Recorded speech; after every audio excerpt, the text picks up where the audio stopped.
2013, del 2 de abril de 2013, recoge todas las figuras que se adoptan en la reforma constitucional al amparo de 2011, de 6 de junio de 2011.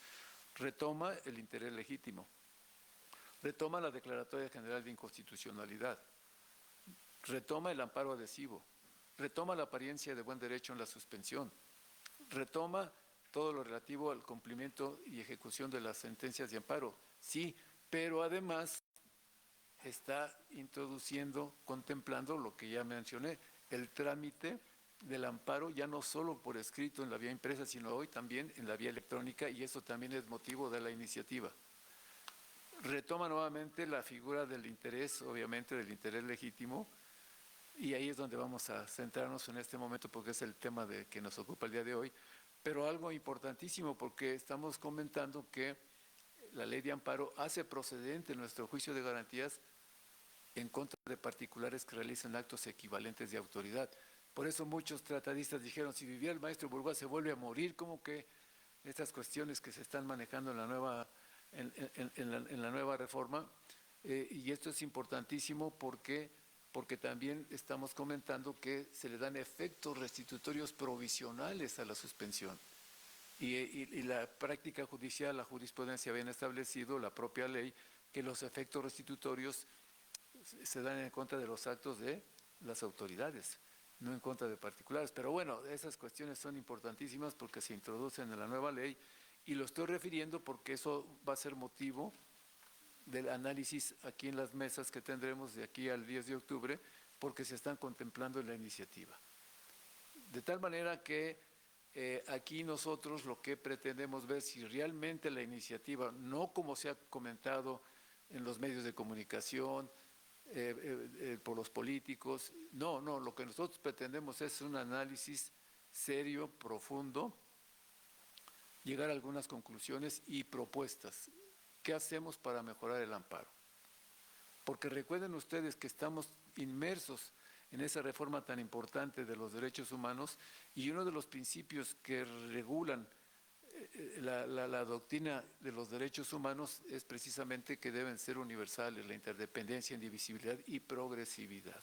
No podemos ir en retroceso, sino siempre adelante. Y eso es lo que nosotros pretendemos con esas mesas.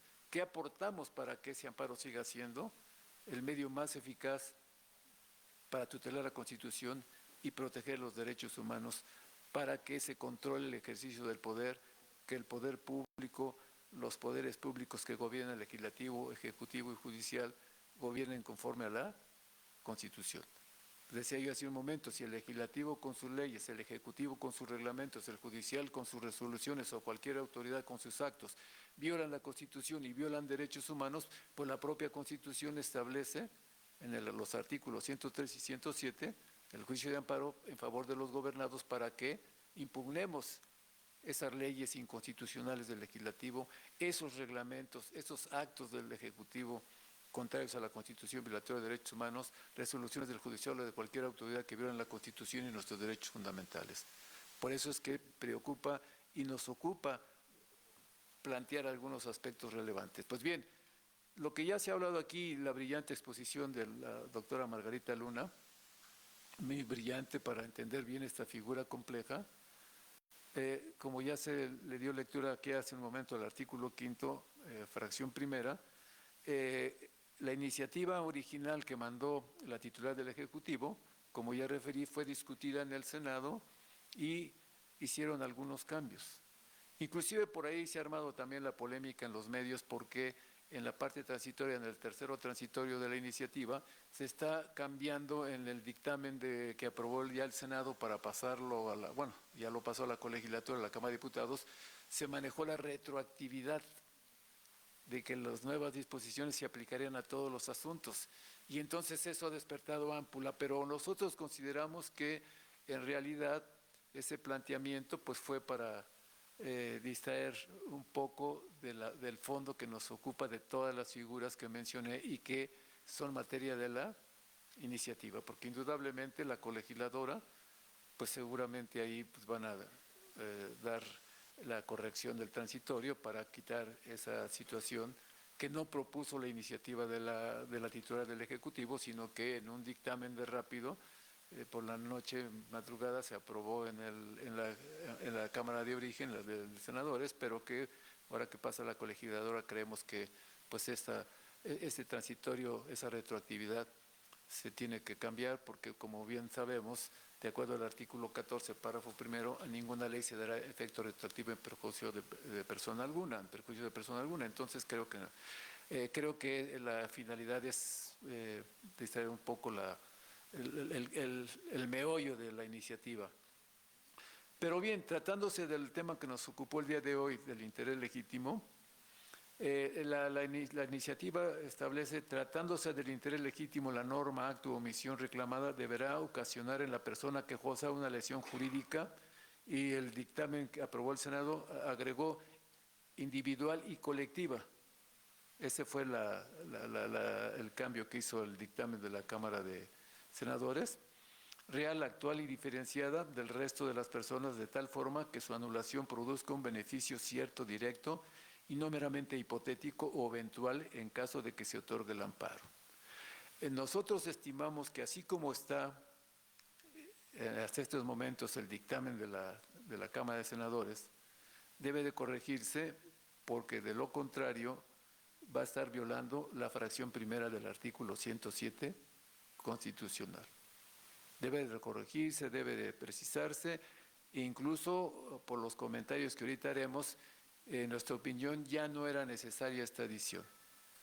¿Por qué? Porque la fracción primera en el párrafo conducente pues establece ya con claridad las situaciones que están estableciendo cuándo el interés jurídico y cuándo el interés legítimo. Pero para tener una debida comprensión de esto, rápidamente sí quisiera regresar a lo que se dio en la reforma de 2011 al artículo 107, fracción primera de la Constitución. ¿Por qué? Porque, como ya referí, en la fracción primera del 107 constitucional, con esa reforma de 2011, de 6 de junio de 2011, ahí se adoptó como novedad esta figura procesal del interés legítimo.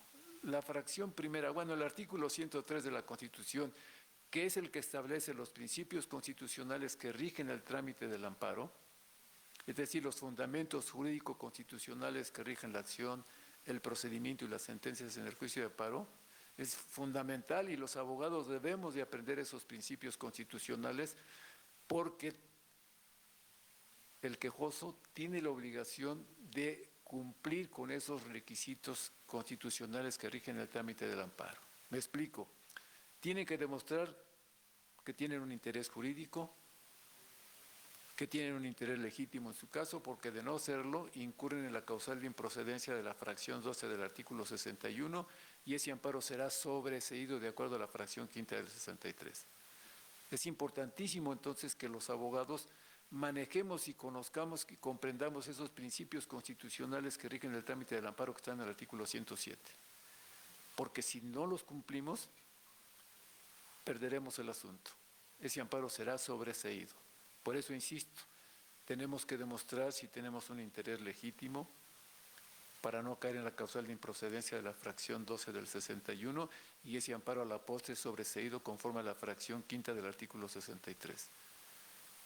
De ahí que es importante mencionar que el artículo 107 nos dice de entrada las controversias de que habla el artículo 103 de la Constitución, con excepción a aquellas en materia electoral, se sujetará a los procedimientos que determine la ley reglamentaria de acuerdo a las bases siguientes.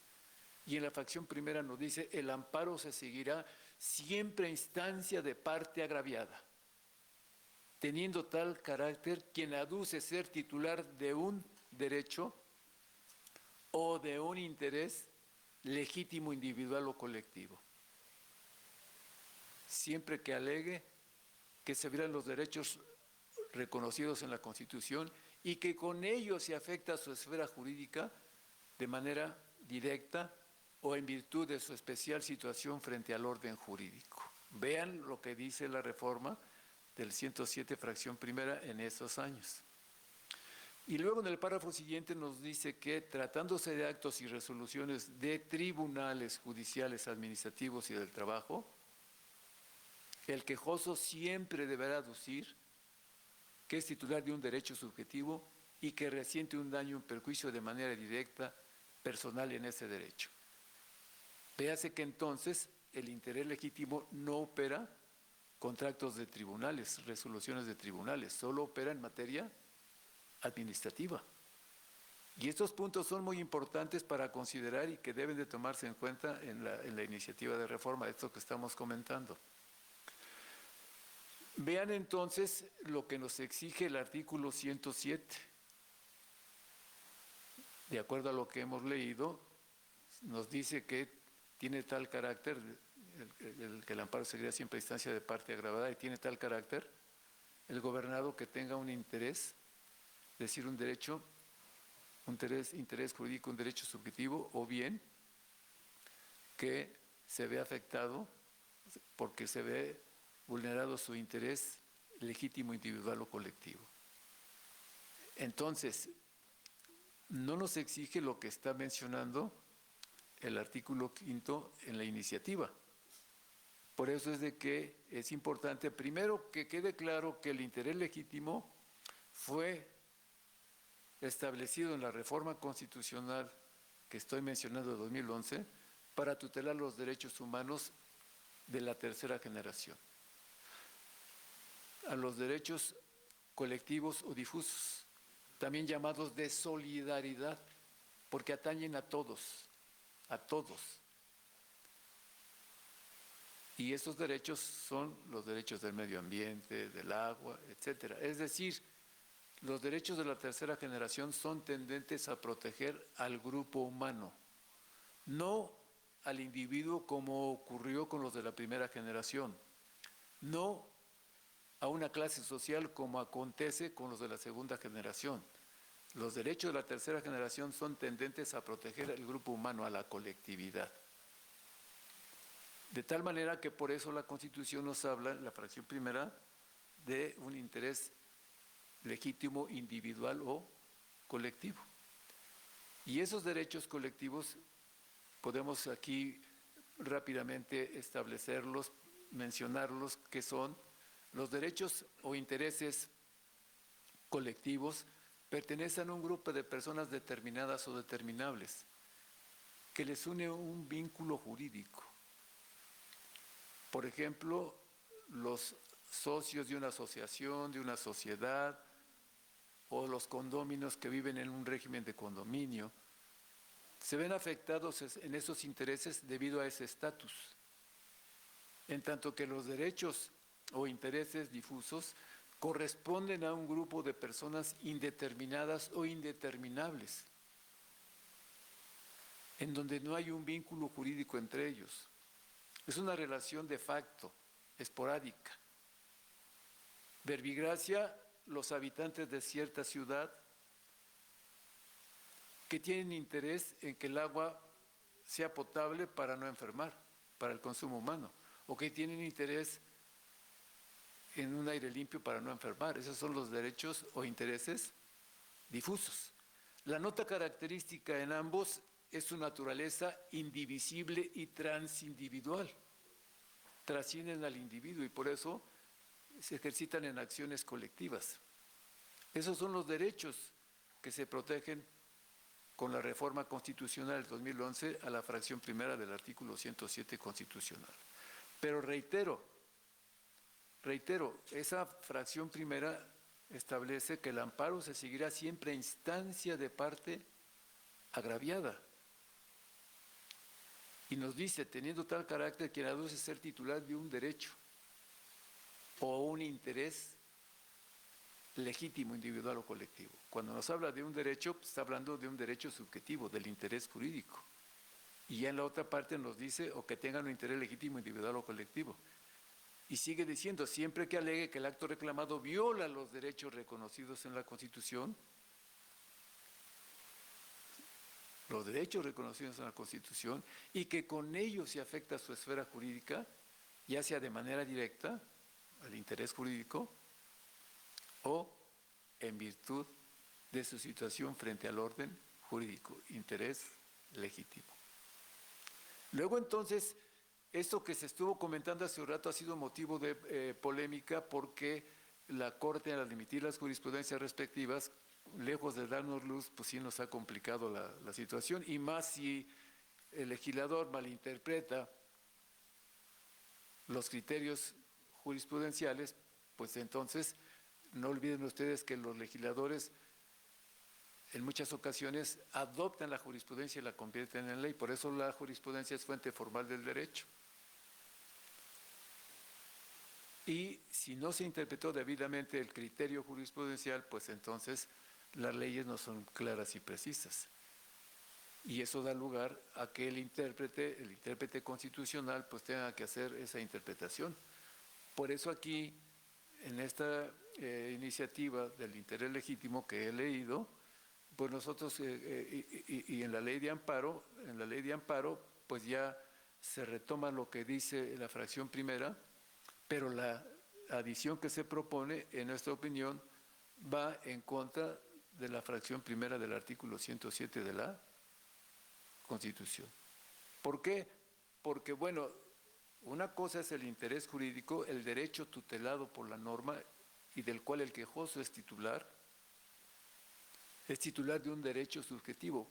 Para tener éxito en el amparo, el quejoso está obligado a demostrar ese interés jurídico, que hay un derecho tutelado en la norma y que él es el titular de ese derecho tutelado en la norma. Es titular de un derecho subjetivo, pero además tiene que demostrar que resiente un daño o perjuicio de manera directa, personal, objetiva y actual en ese derecho subjetivo. Verbigracia, si se trata del acto reclamado de una expropiación, el quejoso que se va al amparo en contra de esa expropiación, tiene que demostrar que hay un derecho tutelado en la norma. ¿Y dónde está tutelado su derecho de propiedad? Pues está tutelado en el artículo 27 de la Constitución. Entonces, además tiene que demostrar que él es titular de ese derecho de propiedad, de ese derecho subjetivo.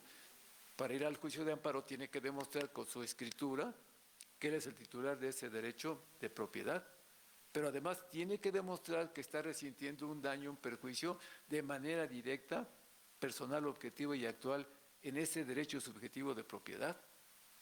Es decir, tiene que demostrar que el decreto de expropiación va directamente a su inmueble, porque si va al inmueble de junto, pues ya no demostró que está resintiendo un daño de manera personal, directa, objetiva y actual. Ese es el interés jurídico. En tanto que en el interés legítimo, aquí también existe una tutela jurídica, hay un derecho tutelado en la norma. No obstante ello, el afectado no necesariamente debe ser titular de ese derecho subjetivo. Y como consecuencia tampoco resentirá un daño o un perjuicio de manera directa y personal en ese derecho. ¿Por qué? Porque no es titular del derecho subjetivo. Me explico. ¿Dónde está tutelado el derecho del medio ambiente? Pues está tutelado en el artículo 4 de la Constitución. Vean que entonces también hay una tutela jurídica, hay un derecho tutelado en la norma. Ahí está el derecho del medio ambiente, del agua. Sí, pero el afectado no necesariamente es titular de ese derecho subjetivo, como vimos en la propiedad. Luciano Silva no puede decir que es el dueño del área aquí en la Ciudad de México. No puede decir que es el dueño del agua. Todos los que estamos aquí tenemos interés en contar con agua potable para el consumo humano, como decía hace un momento. Todos tenemos interés en contar con un aire limpio para no enfermarnos. Véase entonces que ahí estamos hablando de derechos o intereses difusos. Entonces la diferencia ahí había que distinguirla porque en el interés legítimo, en la teoría del derecho subjetivo, es una posición intermedia entre el interés jurídico que he referido y en el interés simple. ¿Por qué es una posición intermedia? Porque en el interés legítimo, al igual que en el interés jurídico, hay un derecho tutelado en la norma.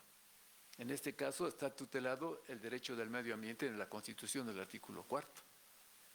Nada más que, a diferencia del interés jurídico, aquí no se requiere que el afectado sea titular de ese derecho tutelado en la norma. No se requiere que sea titular de ese derecho subjetivo, como decía yo hace un momento. No puedo decir que yo soy aquí el dueño del derecho del agua, del medio ambiente. Tampoco se requiere un daño y perjuicio de manera directa. Nos estamos viendo todos afectados, no directamente, pero sí de manera mediata, indirecta. Ese es el meollo del asunto. En consecuencia, lo que yo saqué en conclusión en relación a esta situación es que, como ya estamos advirtiendo, el acceso al amparo tiene que ver con el tipo de interés exigido para solicitarlo. ¿Sí? El acceso al amparo tiene que ver con el tipo de interés exigido para solicitarlo. De tal manera que, de acuerdo a lo que estamos viendo, será quejoso aquella persona agraviada por un acto en virtud de la afectación directa a un derecho reconocido por el orden jurídico. Lo que estamos diciendo, el interés jurídico.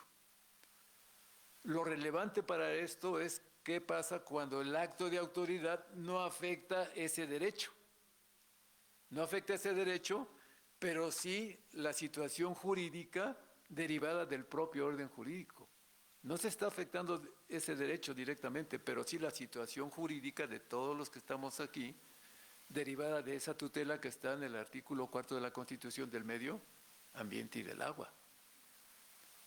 De tal manera que entonces, cuando la reforma propone que, tratándose del interés legítimo, la norma, acto, omisión, reclamado, deberá ocasionar en la persona quejosa una lesión jurídica individual y colectiva, lo que le agregó el dictamen ya aprobado por el Senado, que mandó a la colegisladora, y continúa diciendo real, actual y diferenciada, lo que ya se habló hace un momento, del resto de las personas, de tal forma que su anulación produzca un beneficio cierto, directo y no meramente hipotético o eventual en caso de que se otorgue el amparo.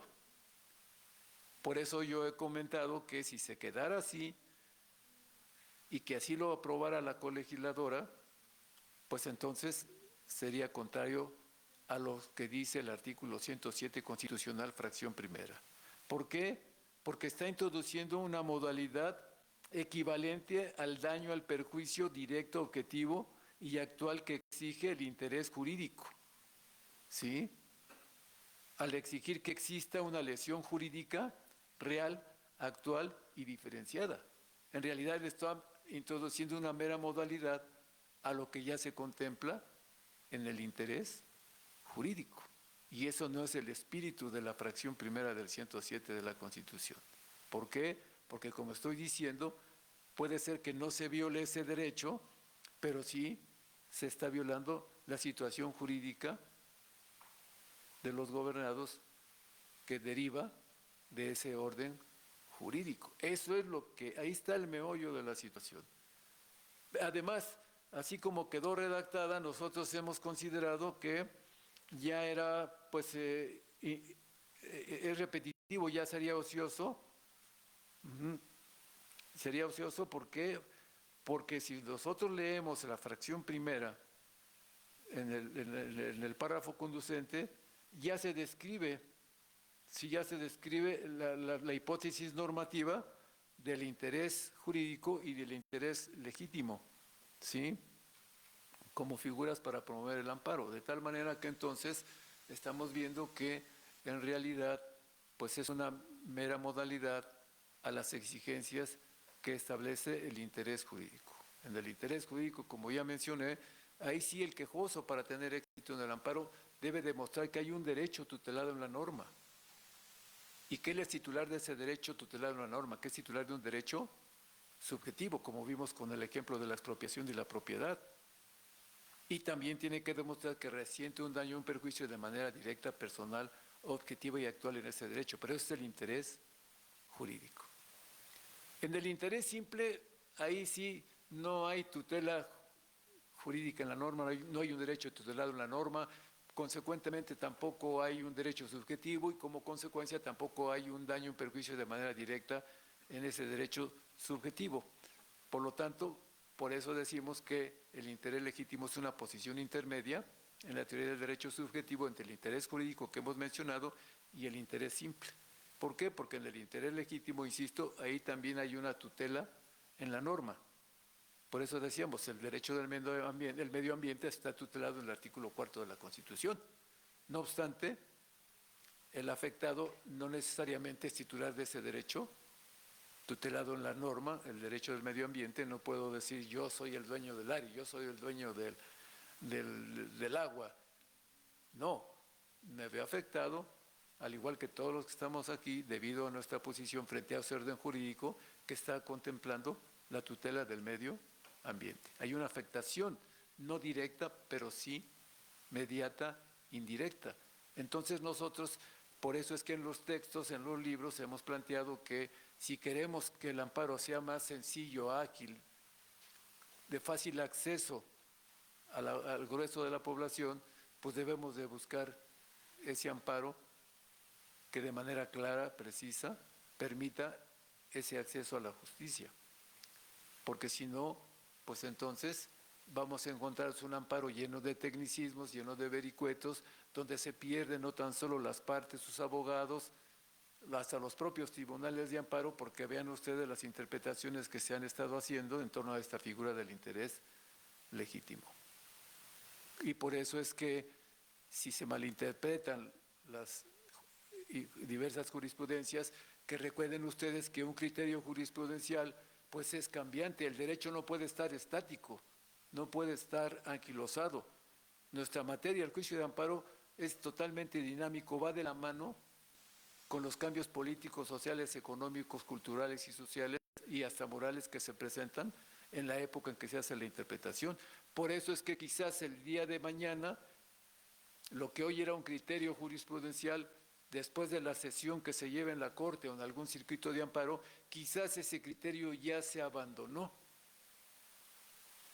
Y si los que hicieron esto vieron diversos criterios que ya han sido abandonados o que han sido matizados, pues entonces vean lo que puede quedar en una ley que estamos en esta tesitura, pues con la idea de que se escuche a todas las opiniones, todos los planteamientos desde la academia, para que realmente se logre una mejora en la iniciativa y una mejora y perfeccionamiento en nuestro juicio de amparo.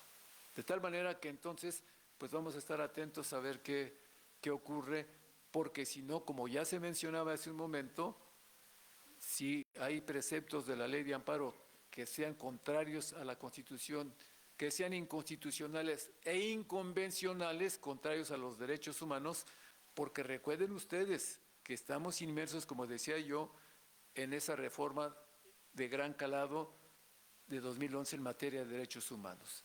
Importantísimo tomar en cuenta porque el artículo primero en su primer párrafo nos dice que en los Estados Unidos mexicanos todas las personas gozarán de los derechos humanos reconocidos en la Constitución y en los tratados internacionales en que el Estado mexicano sea parte, así como de las garantías otorgadas para su protección, las cuales no podrán restringirse ni suspenderse, sino bajo las modalidades y condiciones que la propia Constitución establece.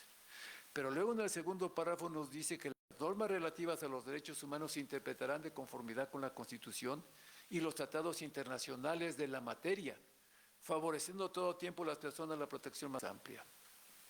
Es decir, que ya no se circunscribe solamente a los derechos humanos contemplados en las convenciones internacionales, en los tratados en que México sea parte, sino que abre el espectro de protección del amparo en la interpretación que se haga a todos aquellos tratados de la materia, no solamente en los que México sea parte.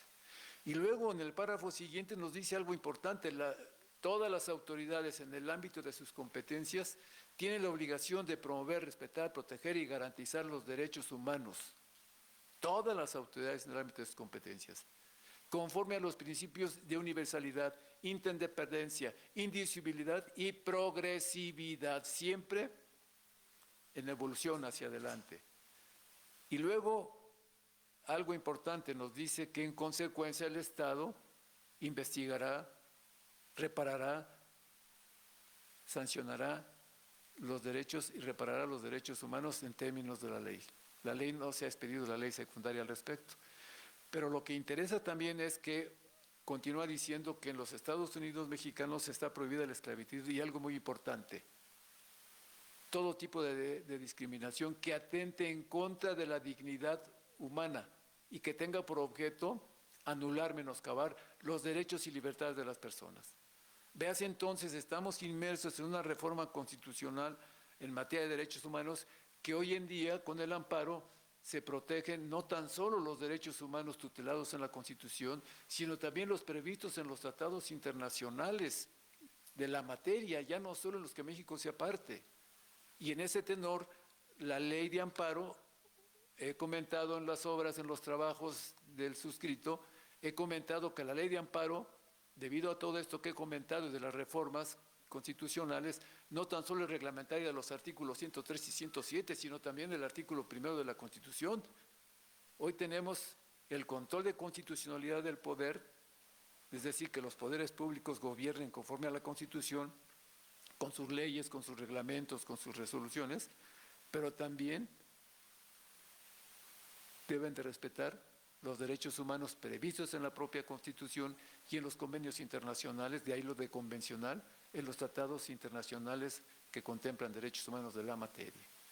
Y por eso es importante que nosotros pues hagamos estas propuestas desde el punto de vista estrictamente jurídico para mejorar, para que se tenga ese acceso al juicio de amparo y tutelar con eficacia los derechos humanos de la tercera generación, que como he dicho, son tendentes a proteger al grupo humano, no solo al individuo como ocurrió con los de la primera generación o a una clase social como ocurre con los de la segunda generación.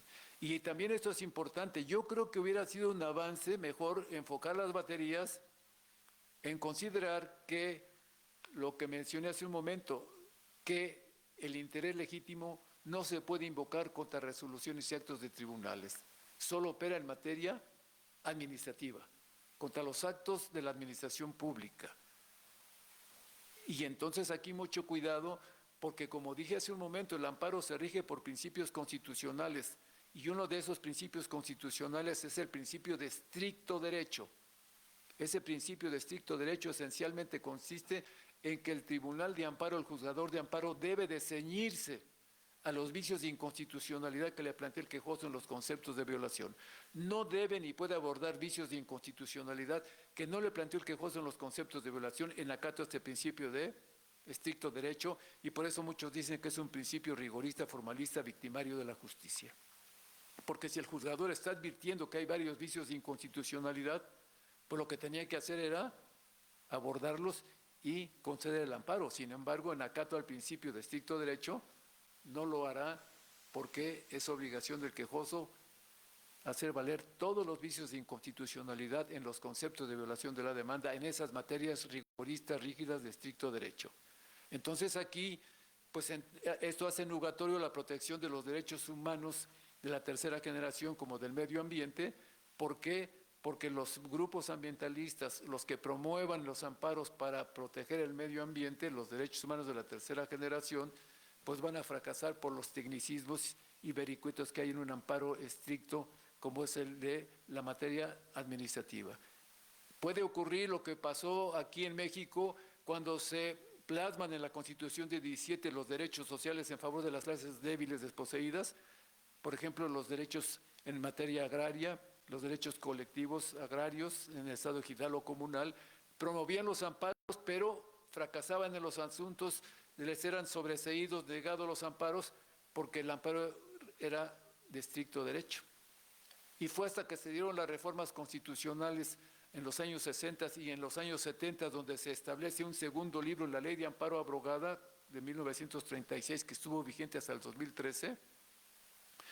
Al establecerse ese segundo libro, se dio la suplencia de la queja más amplia en ese segundo libro que reguló la materia agraria. Y ahí se dio la suplencia más amplia en favor de la clase campesina, a grado tal que el juez de amparo se convertía en juez y parte en favor de la clase campesina. Y solamente así se lograron hacer efectivos los derechos sociales en favor de esa clase campesina.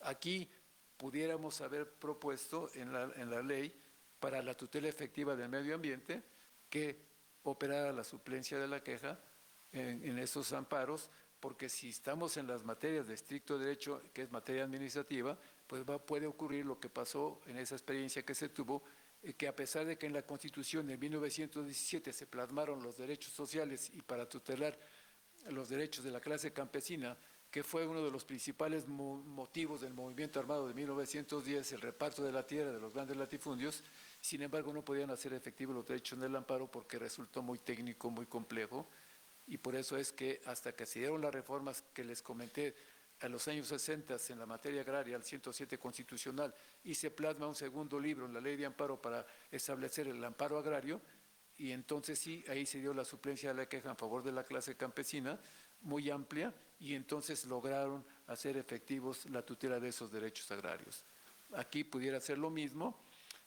También aquí veremos que la tutela de los derechos colectivos pues se verá restringida porque tenemos un principio constitucional que se llama relatividad de las sentencias, y consiste ese principio constitucional en que las sentencias de amparo, como mencionaba ya hace un momento, son de alcances particulares, solamente benefician al quejoso que promovió el amparo, nada más al quejoso. Y si se trata de leyes que se reclaman inconstitucionales, como referir la sentencia que otorga el amparo y protección de la justicia federal al quejoso y declara inconstitucional la ley, no significa que la ley se derogue, a la ley no le pasa absolutamente nada, sigue conservando su vigencia y su fuerza material y se va a seguir aplicando a todos los destinatarios, excepto al que interpuso el amparo. Ese es el principio de relatividad. Y entonces, si el amparo solo protege al que promueve el juicio de garantías, ¿qué vamos a hacer con los grupos colectivos, que es el objeto de los derechos humanos de la tercera generación? Proteger al grupo humano, a la colectividad.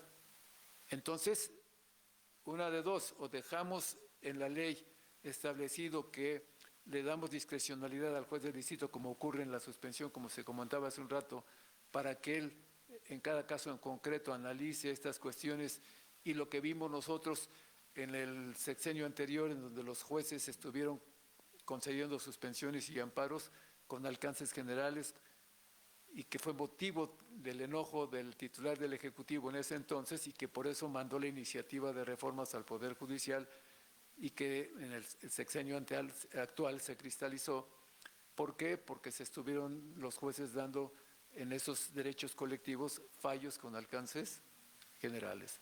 Entonces aquí la solución puede ser también fácil, y podía haberse propuesto acá en la iniciativa de reforma para mejorar el amparo, de que sin complicarnos la vida ni la existencia, sencillamente se reformara el artículo 217 de la Ley de Amparo para establecer la obligatoriedad de la jurisprudencia, no solo para los tribunales como hoy en día se establece en la Ley de Amparo. Hoy en día la jurisprudencia es obligatoria para los tribunales del Poder Judicial de la Federación, para la jurisprudencia de la Suprema Corte, que ahora sabemos que solamente actúa en pleno, es obligatoria para los plenos regionales, para los tribunales colegiados de circuito, para los tribunales colegiados de apelación, para los jueces de distrito, para los tribunales judiciales de las entidades federativas, para los tribunales militares, para los tribunales administrativos y del trabajo federales o locales. Es decir, es obligatoria la jurisprudencia para todos los tribunales. Pero ¿qué tal si ampliamos su obligatoriedad para las autoridades administrativas, para que en acato de la jurisprudencia desapliquen normas inconstitucionales e inconvencionales que vayan en contra de los derechos humanos del medio ambiente? Sería fabuloso. Y con eso salvamos el principio rígido de relatividad de las sentencias, en que las sentencias de amparo son de alcances particulares y solo benefician al que interpuso el amparo. ¿Qué tal si entonces ampliamos la obligatoriedad de la jurisprudencia para que, tratándose de asuntos en donde se declaran inconstitucionales las normas o inconvencionales porque vulneran derechos humanos, sobre todo los de la tercera generación, entonces no solo los tribunales, sino todas las autoridades desaplicaran esos actos, esas normas en acato a la jurisprudencia? Y también lo podríamos redondear si también reformamos el título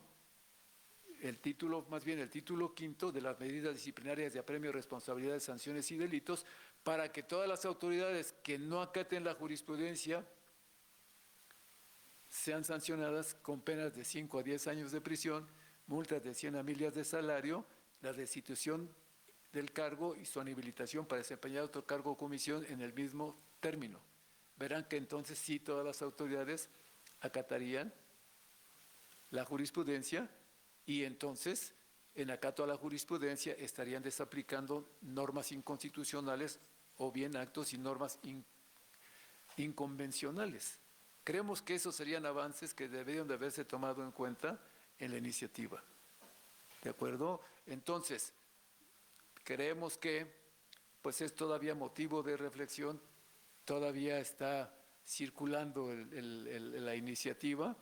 Bueno, lo que fue la iniciativa, ahora el dictamen de la Cámara de Senadores, pero todavía está a tiempo ahí en la Cámara de Diputados y esperemos que reflexionen y tomaran en consideración algunos puntos desde la academia, y no nada más de la academia, porque los que hemos estado también en el ejercicio de la profesión de litigio, pues vemos todas estas necesidades y por eso las propuestas que hacemos. Así es de que, brevemente, o ya me tardé, pero esa es la exposición y cualquier cuestión, cualquier pregunta, si hay tiempo la contestamos y si no, están invitados para las sesiones que terminamos hasta el viernes. La de mañana va a ser muy importante porque es sobre la suspensión de los actos reclamados. Y el miércoles vamos a invertir el programa por cuestiones de logística. Vamos a hablar de la ejecución de las sentencias y el jueves ya nos vamos con el trámite, plazos, términos, ampliación de la demanda. Y cerramos el viernes con el también polémico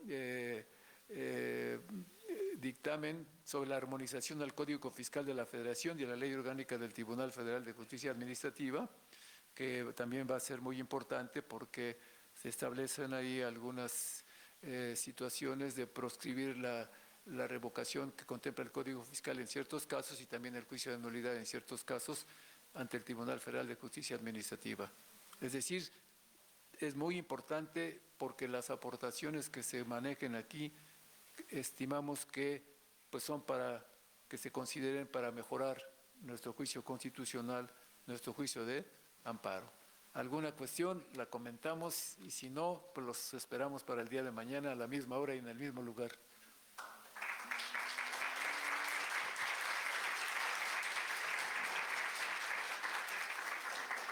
¿Alguna cuestión por ahí? ¿Alguna cuestión de preguntar, de plantear o lo dejamos ya para...?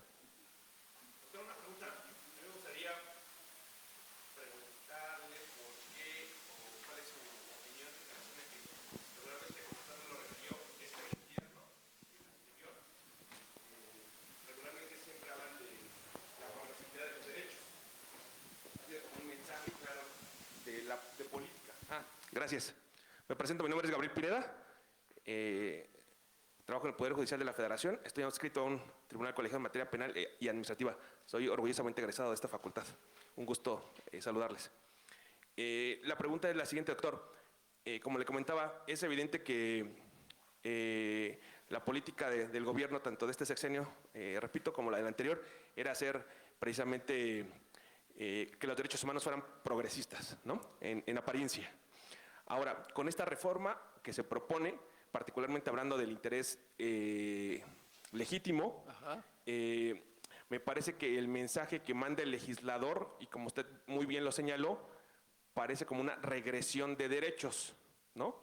Entonces la pregunta es, ¿cuál es este mensaje que manda ahorita el gobierno federal? Porque debemos partir que la iniciativa la manda la Presidenta de la República, ¿no? Entonces, parecería que es como un candado precisamente al juicio de amparo, porque decimos, oye, pues hablando del artículo 1 constitucional, donde precisamente es una extensión de derechos, hablamos incluso de todo el bloque de constitucionalidad, entonces diríamos, oye, pues vamos hacia ese camino, ¿no? Donde la apertura de los derechos humanos sea máxima. Entonces, este gobierno, ¿no? Como usted muy bien lo ha dicho, desde el sexenio, repito, anterior como ahora ha dicho que pues hay que beneficiar siempre o ponderar los derechos humanos, entonces, o la progresividad de los derechos. Esta pregunta que yo lanzo es, ¿por qué no parecería contradictorio a la política de este gobierno el limitar ya de por sí el juicio de amparo? Entiendo yo, sí veo claro sobre texto de que posiblemente a veces el juicio de amparo también se utiliza para retardar procedimientos, pero me parece que si así hacemos el análisis o la ponderación entre el principio de progresividad y el principio, como usted dice, de derecho estricto que sucede regularmente en los asuntos administrativos, me parecería que entonces el mensaje que se le manda a la sociedad es: voy a empezar a limitar los derechos, porque estos derechos, como usted dice, costaron muchísimo trabajo, y parte de la reforma tan importante de 2011 fue precisamente aperturar estos mismos derechos. Entonces, ¿cuál cree usted que sea la razón de que desde el Ejecutivo se mande este mensaje y que incluso ahora ya la Cámara de Senadores, pues como pone un freno y dice: a ver, vamos a revisarla, ¿no? Porque parecería que sí es regresiva, y ahora esperemos qué dice la Cámara de Diputados. Muchas gracias, doctor. Bueno, en principio pensemos siempre desde el punto de vista estrictamente académico y del ejercicio de la profesión, no desde el punto de vista político, porque luego se dan muchas opiniones sin conocimiento de la materia. En realidad, yo creo que lo que quiso decir el legislador, lo que quiso decir es que no haya confusiones, porque se les ha dado una gran discrecionalidad. Con la reforma de 2013 se le dio una gran discrecionalidad a los jueces en materia de suspensión y en varios aspectos en el amparo. Tan es así que en las reformas que se hicieron en materia de suspensión, que se publicaron en el Diario Oficial de la Federación de 16 de junio de 2024, ahí se eliminó el párrafo final del artículo 129 de la ley de amparo. El artículo 129 se refiere a todas aquellas situaciones en donde se considera que se afecta el interés social y el orden, el interés público, y que por lo tanto en esos supuestos no procede la suspensión. Pero en el párrafo final de ese artículo 129 se había establecido que aún en esos casos el juzgador de amparo, si consideraba que la negativa de la suspensión causara mayor afectación a ese interés social, a ese orden público, que entonces sí concedía la suspensión. Eso lo eliminaron, ¿sí? Esa gran discrecionalidad que se les ha dado a los jueces, creo que en esta situación la reforma obedece, no pensemos políticamente o mal, obedece a que ha causado muchos problemas el entender el interés legítimo. Y por ello los jueces confundieron el interés simple con el interés legítimo. Y por eso es de que la reforma está manejando situaciones que en realidad ya son repetitivas, porque ya las había ubicado, como está redactada la fracción primera de la Ley de Amparo, artículo 5. ¿Sí? Es que, ¿qué ocurrió? Que los jueces, como la ley no aclara el panorama, lo único que nos dice vagamente es que el interés legítimo, el interés simple en ningún caso se invocará como interés legítimo. Eso no nos dice nada. Entonces los jueces se confundieron y estuvieron admitiendo demandas de amparo cuando los gobernados, los quejosos, los abogados, estuvieron más que planteando un interés legítimo, estaban refiriéndose a un interés simple. Y como no se manejaba ni se establece precisamente y con claridad en la ley, entonces muchos jueces confundieron el interés simple con el interés legítimo y admitieron amparos. Pero al revés, en varios amparos donde se demostraba que había un interés legítimo, estimaron que era un interés simple y desecharon las demandas. En gran parte a ello obedece, pero creo que todavía hay buen momento de que se rectifique y que en todo caso se deje como está. ¿Por qué? Porque como ya mencioné, ya como está la ley, ya describe debidamente los aspectos de las figuras de cuándo es el interés jurídico y cuándo el interés legítimo. esperemos que se reflexione y se deje la situación como estaba, o cuando menos que aclaren la situación como estamos mencionando aquí. Aquí estamos diciendo, si no se afecta ese derecho, bueno, si el juzgador observa que sí se afecta, no se afecta el derecho en sí mismo, pero sí la situación jurídica de los gobernados que se deriva de ese orden jurídico, pues entonces el juzgador, ahí sí que tenga claro y presente, pero que se establezca aquí en la ley. Y con eso se da claridad para que no haya las confusiones de que tanto abogados, muchas veces abogados de mala fe para llevar agua al molino, no todos, pues promueven demandas realmente invocando un interés simple, pero que le dan el matiz de un interés legítimo. Y eso evitaría demandas en cascadas que van a superar la capacidad de los tribunales de amparo.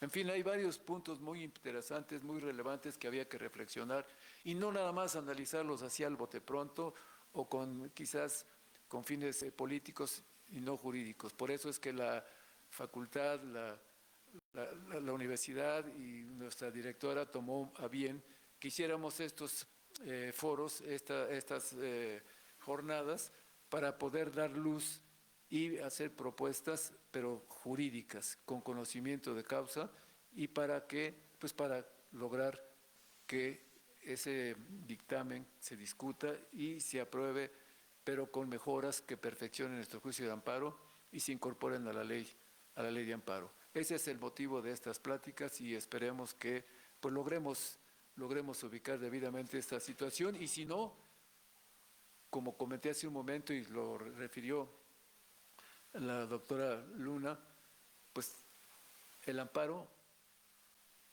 sus disposiciones, si violan la Constitución y los derechos humanos, también puede impugnarse de inconstitucional. ¿Por qué? Porque hoy en día nada debe quedar fuera de control de la constitucionalidad. Y un ordenamiento que es reglamentario, los artículos 103 y 107, es un ordenamiento secundario, no es la Constitución en sí misma considerada, y por lo tanto sí podemos impugnar a base de los recursos que establece la propia ley, como comentaba yo hace un momento, debido a un criterio que se estableció al resolver el recurso de reclamación 130/2011, en donde a través de los recursos previstos en la propia ley de amparo puede impugnarse la inconstitucionalidad de los propios preceptos de la ley reglamentaria. Así es de que pues es interesante todo lo que estamos comentando aquí. A ver, rápidamente, compañera.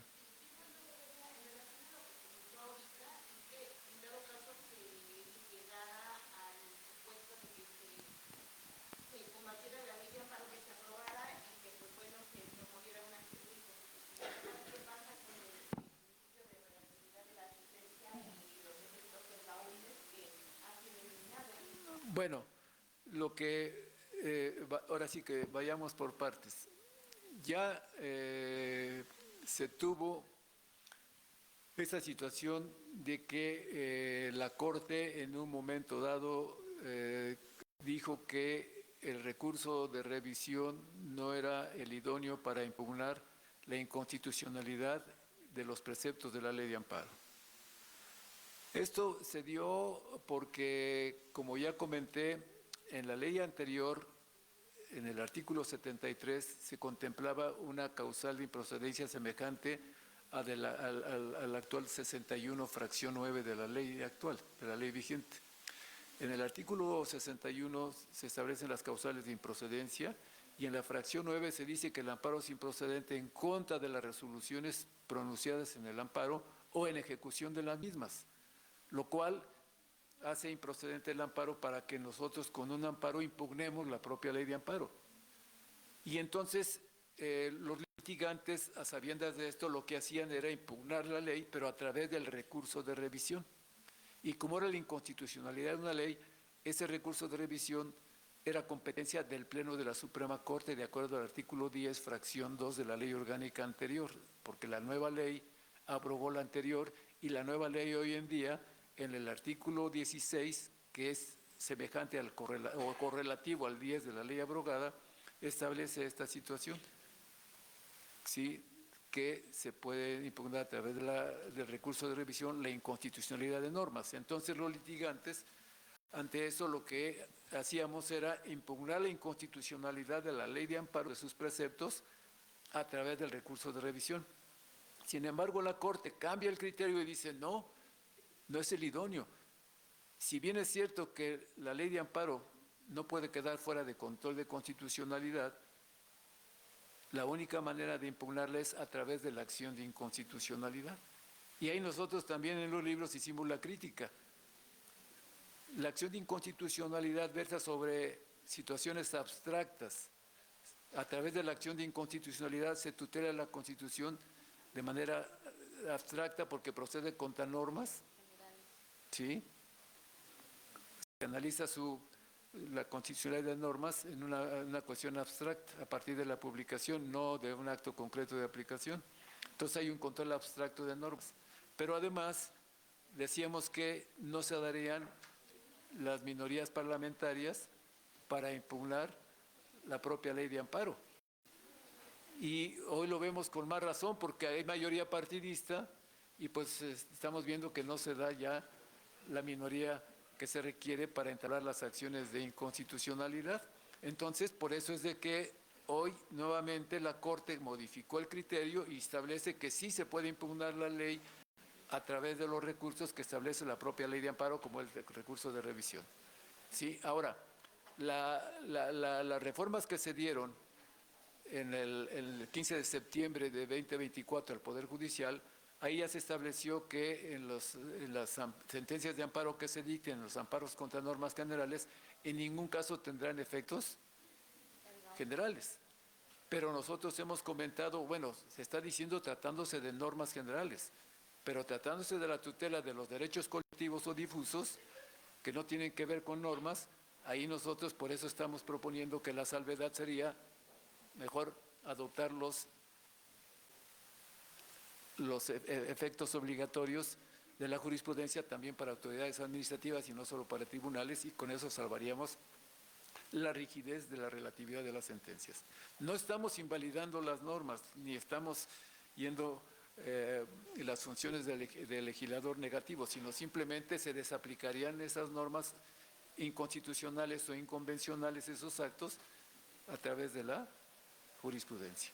Pero doctor, ¿no sería un abuso del poder porque le estarían aplicando entonces normas inconstitucionales nada más a quien promovió el amparo y a los demás en general no las seguirían aplicando? Esa es la cuestión, por eso se adoptó la Declaratoria General de Inconstitucionalidad.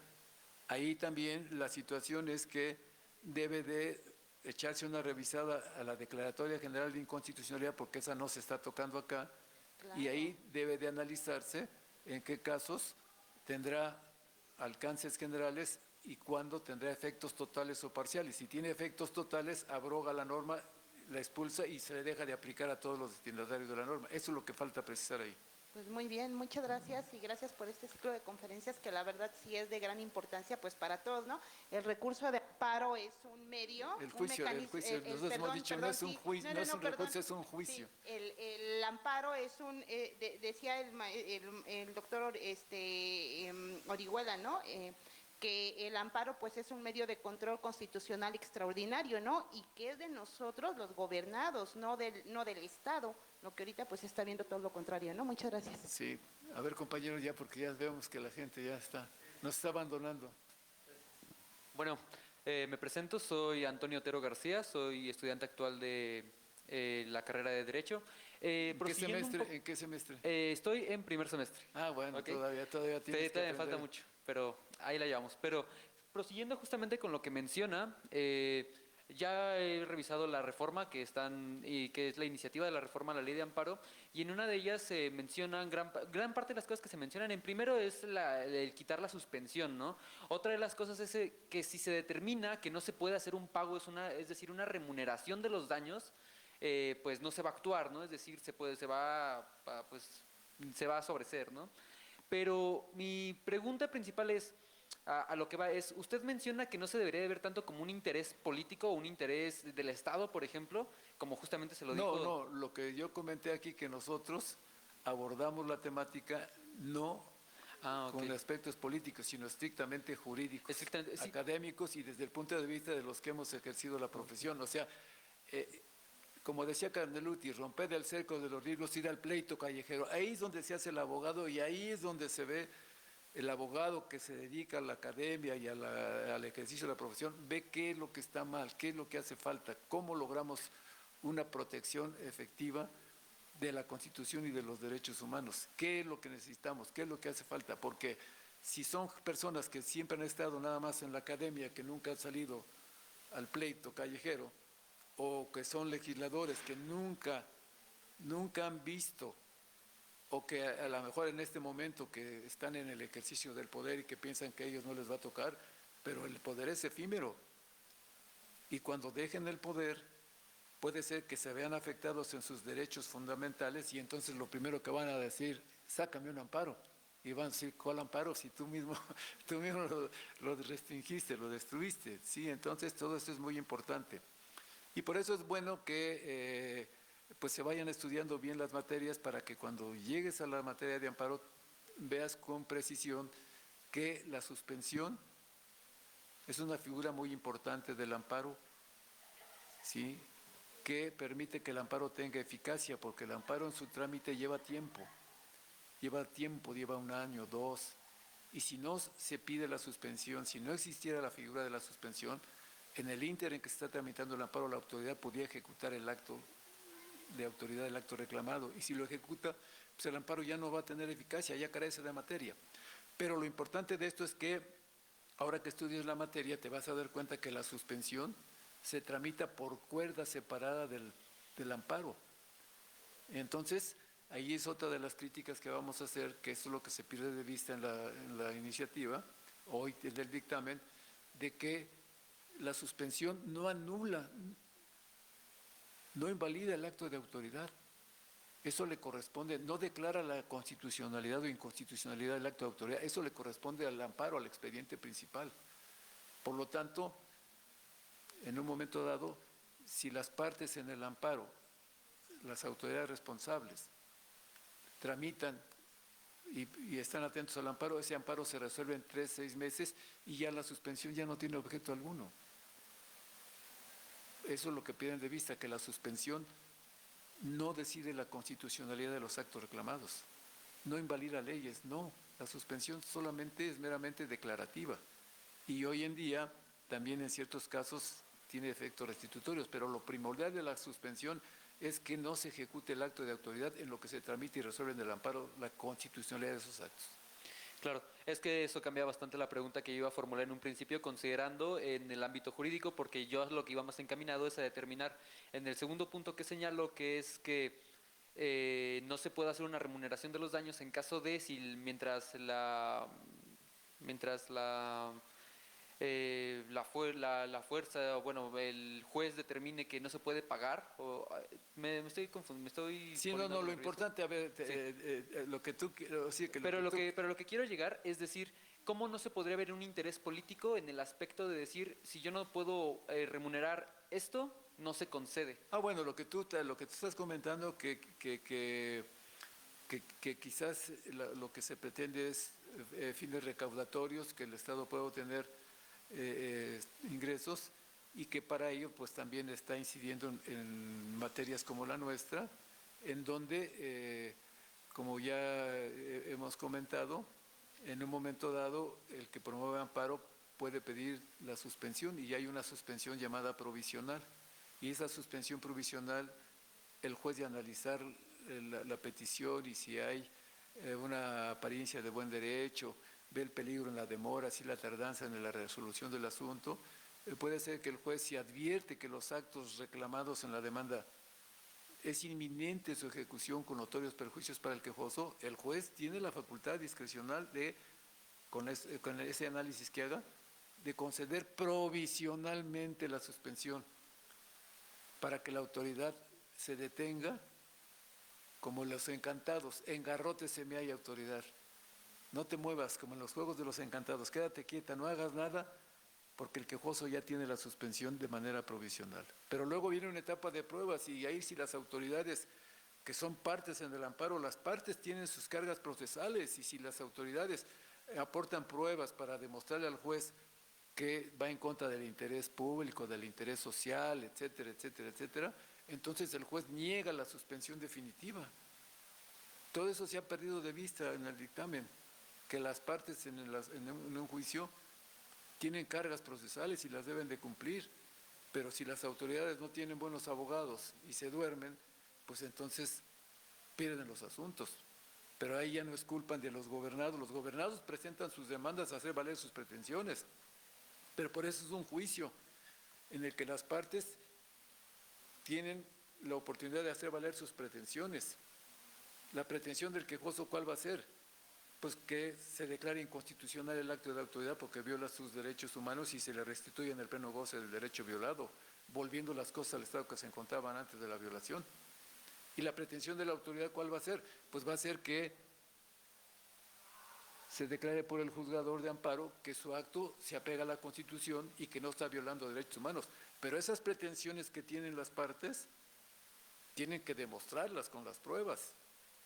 Y si alguna de las partes no demuestra con sus pruebas sus pretensiones, pues es obvio que el juzgador va a sobreseer el amparo, lo va a negar y en el caso de que se obtenga el amparo es porque demostró sus pretensiones el quejoso y demostró que es inconstitucional el acto de autoridad y que viola sus derechos humanos y garantías y que la autoridad con sus pruebas, con sus informes, no demostró que su acto se apega a la Constitución.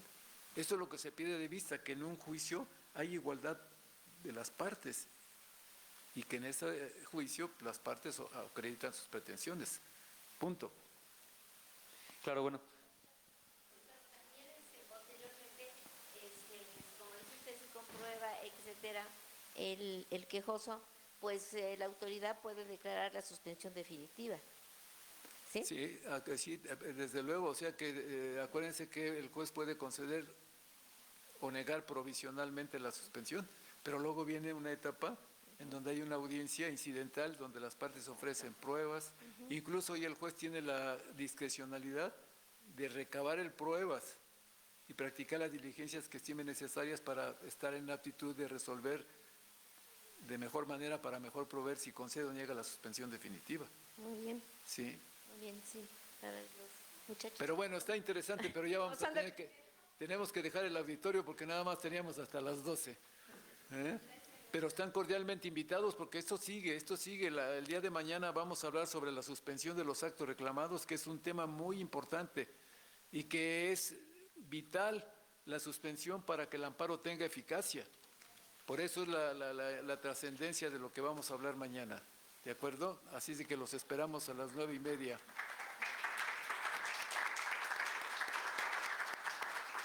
Vámonos. Hasta luego.